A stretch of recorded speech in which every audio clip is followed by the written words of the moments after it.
नमस्कार दोस्तों। कोरोना का कहर तो चल रहा है, लेकिन आज खबर निसर्ग से जुड़ी हुई। जी हाँ, निसर्ग चक्रवाती तूफान। तस्वीरें देखिए आप, किस हद तक हिंदुस्तान के पश्चिमी तट को, मुंबई को, महाराष्ट्र के कई सारे इलाकों को और गुजरात तक को इस तूफान ने आज हिला कर रख दिया। गिरा गिरा गिरा।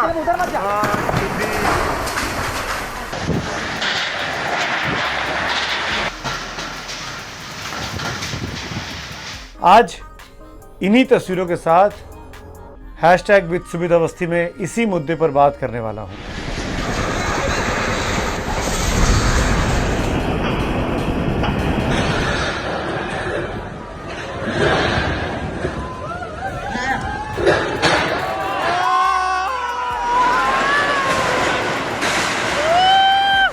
अगर तैयारी अच्छी हो और किस्मत भी साथ दे तो मेरे ख्याल से निसर्ग जैसी बड़ी आपदा से निपटा जा सकता है।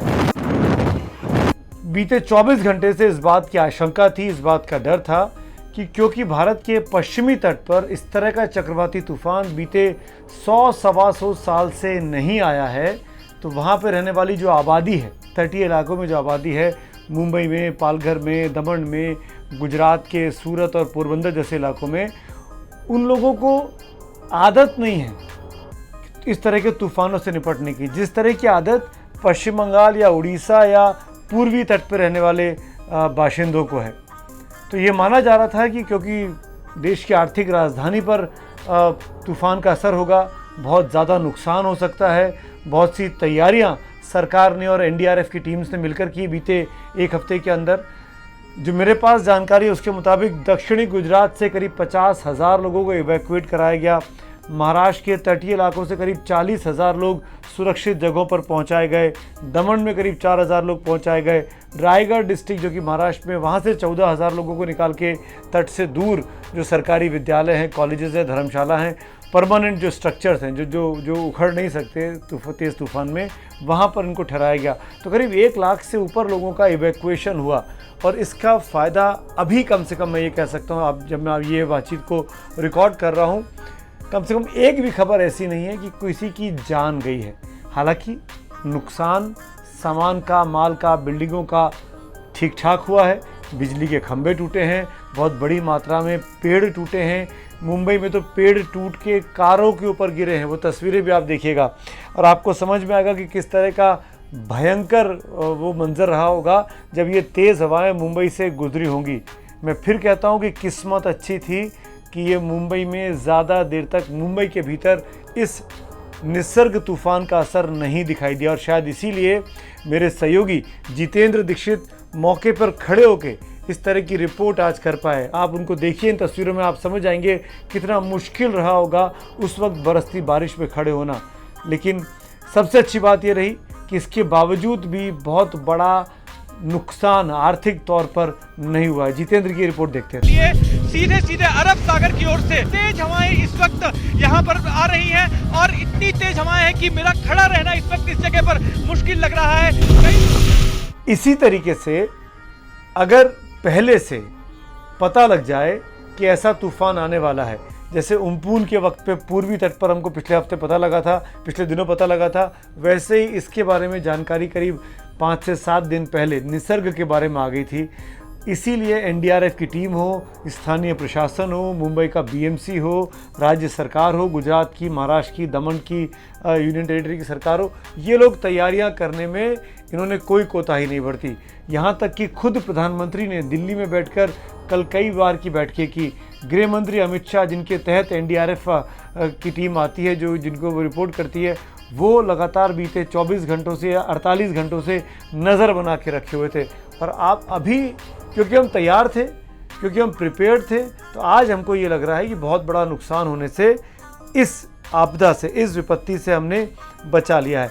नुकसान हुआ है, गाड़ियाँ टूटी हैं, घरों की छतें उड़ी हैं, तेज़ हवाएं चली थी। आप रत्नागिरी की, उरण की तस्वीरें आप देखेंगे तो आपको समझ में आएगा कि किस हद तक पालघर के इलाके में, रायगढ़ के इलाके में, मुंबई से सटे पनवेल में, ठाणे में किस तरह की हलचल थी।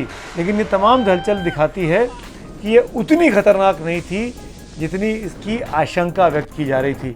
और शायद कल जब ये तूफ़ान गुजर जाएगा और उसके बाद की जब तस्वीरें सामने आएंगी, जब कैमरामैन बाहर निकल पाएंगे, क्योंकि अभी रिपोर्टर कैमरामैन को भी फील्ड में खड़ा होकर काम करने में दिक्कतें आती हैं, तो जब आम जनजीवन बाहर निकलेगा और तबाही की वो तस्वीरें जब सामने आएंगी तो शायद सही आकलन कर पाएंगे कि निसर्ग को से निपटने में हम लोग कितने कामयाब हुए। लेकिन अभी के तौर पर मैं कह सकता हूँ कि ये निसर्ग जिस तरीके से आया उसको देखकर जो लग रहा था उतना नुकसान नहीं पहुंचा है।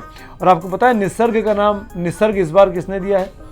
इस बार नाम जो संस्था है इंटरनेशनल मेट्रोलॉजिकल ऑर्गेनाइजेशन, जिसको IMO बोलते हैं, जिसके तहत अलग अलग रीजन में बांट दिया गया है, ये जानना भी आपके लिए बेहद ज़रूरी है। मैंने उम्पुन के वक्त भी आपको बताया था, हिंदुस्तान का ये जो हिंद महासागर का इलाका है, इस हिंद महासागर से लगे हुए जो देश हैं, ये 8 देशों का एक ग्रुप बना हुआ है, जिसमें पाकिस्तान भी है, भारत भी है, बांग्लादेश भी है, म्यांमार भी है, थाईलैंड भी है, भूटान भी है।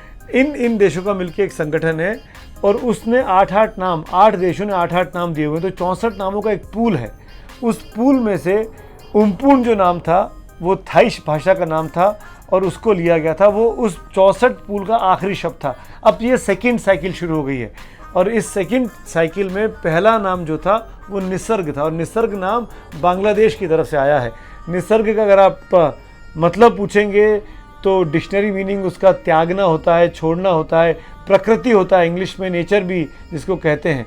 तो जिस तरीके से निसर्ग ने आकर हाहाकार मचाया है और जिस तरह का आशंका थी कि बहुत बड़े पैमाने पर नुकसान पहुंचाएगा, भगवान का लाख लाख शुक्र है अभी तक ऐसी जानकारी नहीं है कि किसी की भी जान गई है और उतना बड़ा नुकसान निसर्ग कर पाया जितनी बड़ी की एंटिसिपेशन था, जितने बड़े का डर था। और इसी तरीके से बहुत दिनों के बाद मुंबई के लिए ख़ास तौर पर एक अच्छी खबर आई है। वो मुंबई जो देश की कोरोना कैपिटल बनी हुई है, वो मुंबई जहाँ पे धारावी है, वो मुंबई जहाँ से लाखों लाख मजदूर पैदल चलकर वहाँ से बाहर निकले हैं, अपने स्टेशन पर मारामारी देखी, भीड़ देखी, आगे आगे कोरोना चल रहा है, पीछे पीछे निसर्ग आ रहा है।